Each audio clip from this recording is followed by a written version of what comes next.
The first test between the West Indies and England seems headed for a draw in Antigua after late afternoon rain forced an early end to day 4 as the visitors closed on 217 for 1 at stumps, a lead of 153 runs. It took only 3 deliveries on day 4 for the Windies innings to be wrapped up when Jaden Seals was trapped plumb in front by spinner Jack Leach. Just there, huge shout for LBW.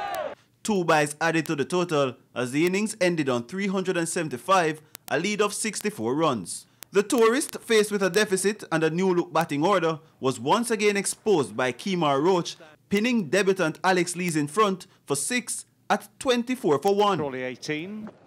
Oh, that's close.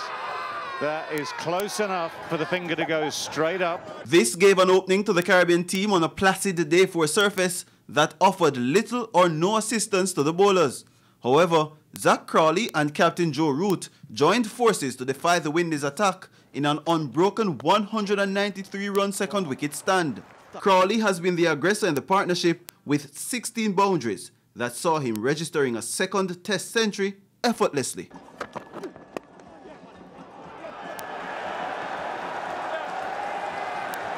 The second Test match 100 for Zach Crawley. Root, who has promoted himself to number 3 on the tour, flourished with little or no pressure for his 54th half-century.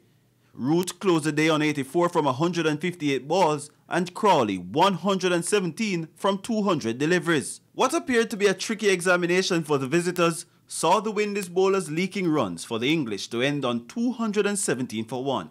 A lead of 153 runs with 9 second innings wickets intact and a maximum of 100 overs on Saturday's 5th and final day only sees the game heading into a draw, unless there is an almighty collapse from either batting team. Jerome Foster, TVJ Sports.